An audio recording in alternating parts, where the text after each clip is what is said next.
The National Electrical Code, or NEC, does not contain a requirement mandating 3 phases of general lighting in retail and storage areas of a commercial store. Similarly, there isn't a provision explicitly stating that you must have at least 2 emergency lighting circuits if you don't have 3 phases of general lighting. Article 500, which deals with hazardous locations, also does not specify this requirement. The code dictates that a minimum of 2 separate branch circuits is necessary for emergency lighting systems. This is to ensure that if one circuit fails, the other can provide sufficient illumination for safe egress. This requirement for 2 separate branch circuits for emergency lighting is a safety measure, not a phase balancing requirement. The purpose is to provide redundancy. If a single circuit fails, the emergency lighting system will still have power from the other circuit. This ensures that occupants can safely evacuate the building in the event of an emergency. The NEC provides specific requirements for emergency lighting to ensure safety during power outages or other emergencies. Firstly, emergency lighting must be arranged to provide illumination automatically in the event of any interruption of normal lighting. This means that the emergency lighting system must be connected to a backup power source, such as a generator or battery system, that can automatically activate when the normal power supply fails. Secondly, the emergency lighting system must provide adequate illumination to allow for the safe evacuation of the building. The specific illumination levels required will vary depending on the occupancy and the local building codes. However, the general goal is to provide sufficient light for people to see clearly and safely navigate to exits. Thirdly, the emergency lighting system must be designed and installed to be reliable and durable. This means that the system must be able to withstand the environmental conditions in which it is installed, such as temperature, humidity, and vibration. It also means that the system must be properly maintained to ensure that it is always in good working order. Fourthly, emergency lighting should be tested periodically. Regular testing is crucial to confirm that the system is functioning correctly and that all components are in good working order. The frequency and type of testing may be specified by local codes or standards. The testing includes checking the operation of the backup power source, the functionality of the lights, and the proper illumination levels. Fifthly, the power source for emergency lighting must meet specific requirements. The NEC outlines the acceptable power sources for emergency lighting, which typically include generators, batteries, and uninterruptible power supplies or UPS systems. The power source must be capable of providing power for the required duration, as specified by codes. For example, the power source must be reliable and have sufficient capacity to supply the emergency lighting for at least 90 minutes. When designing and installing an emergency lighting system, it is essential to consult the NEC and any applicable local codes and standards. This will ensure that the system meets all of the necessary requirements and provides adequate safety for building occupants. Emergency lighting systems must have independent wiring from normal lighting. This helps to prevent a fault in the normal lighting circuits from affecting the emergency lighting system. The wiring for emergency lighting must be kept separate from the wiring for normal lighting and other electrical systems. This separation can be achieved by using separate conduits or cable trays, or by using physical barriers to separate the wiring. Emergency lights must be located in strategic areas throughout the building. These areas include exits, corridors, stairwells, and other areas where people need to be able to see clearly in the event of a power outage. The specific location of emergency lights will depend on the layout of the building and the local building codes. However, the general goal is to provide sufficient illumination to allow people to safely evacuate the building. Emergency lights must be properly maintained. Regular maintenance is essential to ensure that the emergency lighting system is always in good working order. Maintenance tasks may include replacing burned-out bulbs, cleaning the fixtures, and testing the backup power source. The specific maintenance requirements will vary depending on the type of emergency lighting system. However, regular maintenance is essential to ensure that the system is always ready to operate in an emergency. Different types of emergency lighting systems are available. These systems include battery-operated emergency lights, generator-powered emergency lights, and central battery systems. Battery-operated emergency lights are the most common type of emergency lighting system. These lights are self-contained units that contain a battery, a light, and a charging circuit. Generator-powered emergency lights are connected to a generator that provides power to the lights in the event of a power outage. Central battery systems consist of a central battery bank that provides power to all of the emergency lights in the building. The choice of emergency lighting system will depend on the specific needs of the building. The ampacity of conductors for emergency lighting circuits is governed by NEC Article 310.15. This section provides guidance on determining the appropriate ampacity of conductors based on factors such as conductor size, insulation type, and ambient temperature. It's crucial to select conductors with sufficient ampacity to handle the anticipated load of the emergency lighting system to prevent overheating and potential hazards. Overcurrent protection devices, such as circuit breakers and fuses, are required for emergency lighting circuits as specified in NEC Article 240. These devices are designed to protect the circuit from overloads and short circuits. The size and type of overcurrent protection device must be carefully selected based on the ampacity of the conductors and the characteristics of the emergency lighting load. Proper overcurrent protection helps to prevent damage to the electrical system and reduces the risk of fire. NEC Section 700.12 outlines the permissible power sources for emergency systems, including emergency lighting. These power sources typically include generators, storage batteries, and uninterruptible power supplies or UPS systems. The selected power source must be reliable and capable of providing power for the required duration as specified by codes, such as 90 minutes, and must meet specific requirements outlined in the NEC. Transfer switches are used in emergency lighting systems to automatically switch the power source from the normal power supply to the emergency power source in the event of a power outage. NEC Section 700.6 provides requirements for transfer switches, including their design, installation, and testing. The transfer switch must be reliable and capable of transferring the load quickly and seamlessly to ensure continuous operation of the emergency lighting system. Proper transfer switch operation is critical for maintaining illumination during emergencies. NEC Section 700.9 addresses the wiring of emergency circuits, emphasizing the need for independence from normal wiring. Emergency circuits must be kept entirely independent of all other wiring and equipment and shall not enter the same raceway, cable, box, or cabinet with other wiring. The intent is to minimize the risk of a fault in the normal wiring affecting the operation of the emergency lighting system. This independence ensures that the emergency lighting system will function reliably, even if the normal power distribution system is compromised. NEC Article 700 provides comprehensive requirements for emergency systems, including emergency lighting.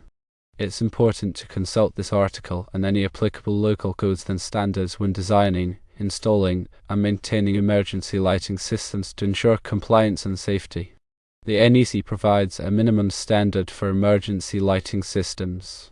However, additional requirements may be imposed by local codes, standards, or authorities having jurisdiction. It's important to check with the local authorities to determine if any additional requirements apply to your specific project. Furthermore, regular inspections and maintenance are essential for ensuring the continued reliability and effectiveness of emergency lighting systems.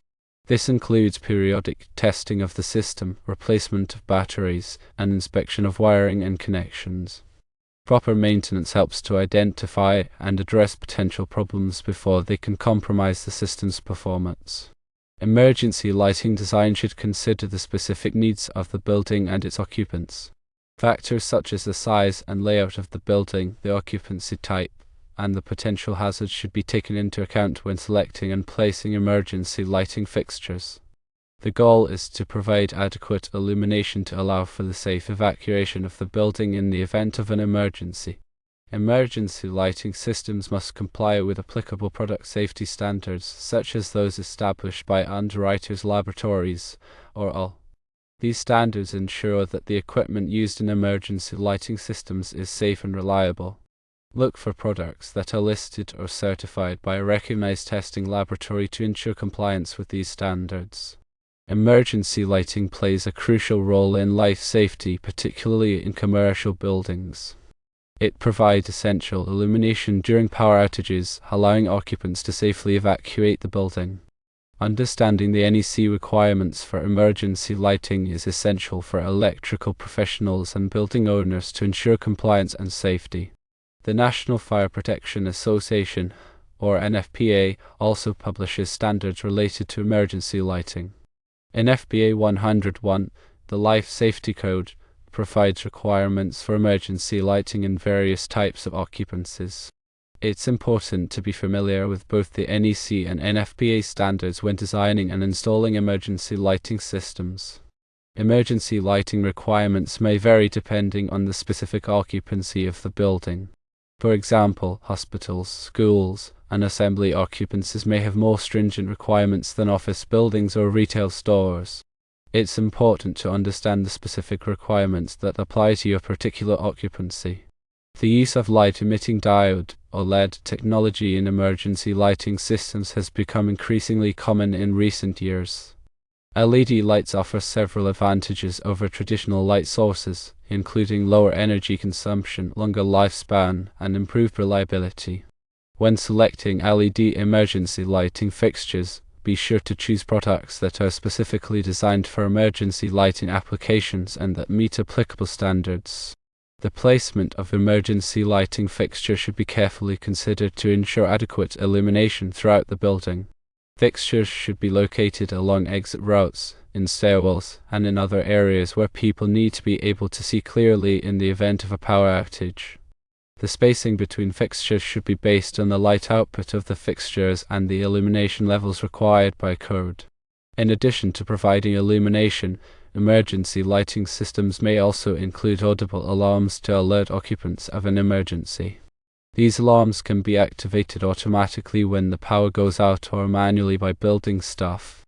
The combination of emergency lighting and audible alarms can help to ensure safe and orderly evacuation of the building. Consider the use of self-testing emergency lighting fixtures. These fixtures automatically test themselves on a regular basis to ensure that they are functioning properly. Self-testing fixtures can help to reduce the burden of manual testing and maintenance. The Americans with Disabilities Act, or ADA, also includes requirements for emergency lighting. The ADA requires that emergency lighting be accessible to people with disabilities. This means that the fixtures must be located at a height that is accessible to people in wheelchairs and that the controls for the fixtures must be easy to operate. Emergency lighting systems should be designed and installed in accordance with best practices to ensure their reliability and effectiveness. This includes using high-quality components, following manufacturer's instructions, and performing regular inspections and maintenance. A well-designed and properly maintained emergency lighting system can save lives in the event of an emergency. Emergency lighting systems should be tested regularly to ensure that they are functioning properly. Testing should include checking the operation of the backup power source, the functionality of the lights, and the proper illumination levels. The results of the testing should be documented and any deficiencies should be corrected promptly. Emergency lighting systems should be inspected regularly to ensure that they are in good condition.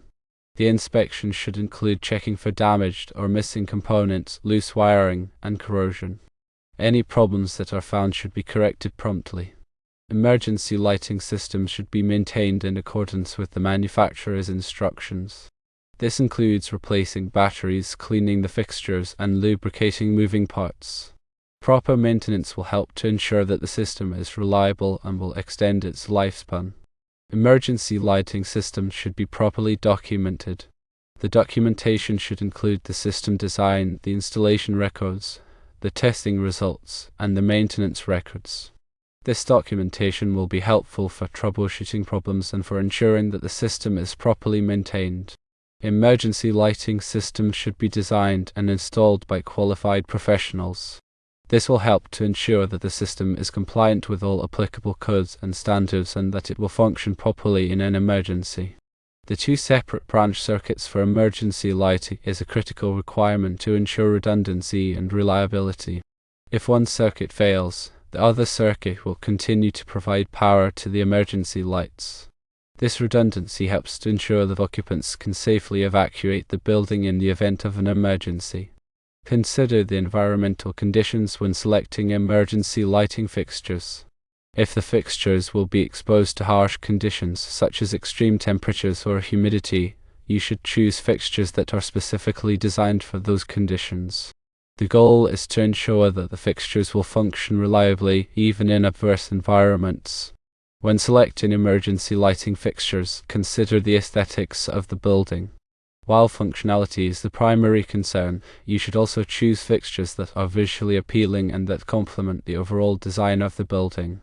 Emergency lighting systems can be integrated with other building systems such as fire alarm systems and security systems. This integration can provide a more comprehensive approach to building safety. For example, the fire alarm system can automatically activate the emergency lighting system when a fire is detected. Emergency lighting systems should be designed to minimize energy consumption. This can be achieved by using energy-efficient lighting fixtures and by using control systems that automatically turn off the lights when they are not needed. Reducing energy consumption will help to save money and to reduce the environmental impact of the building. Emergency lighting systems should be designed to be easy to maintain. This can be achieved by using fixtures that are easy to access and by using components that are readily available. Making the system easy to maintain will help to ensure that it is properly maintained and that it will function reliably over its lifespan. Emergency lighting systems should be designed to be flexible. This will allow the system to be easily adapted to changing needs. For example, the system can be designed to accommodate future expansion or to be reconfigured to meet the needs of different tenants. Emergency lighting systems are a critical part of any building safety plan. By following these guidelines, you can ensure that your building has a safe and reliable emergency lighting system.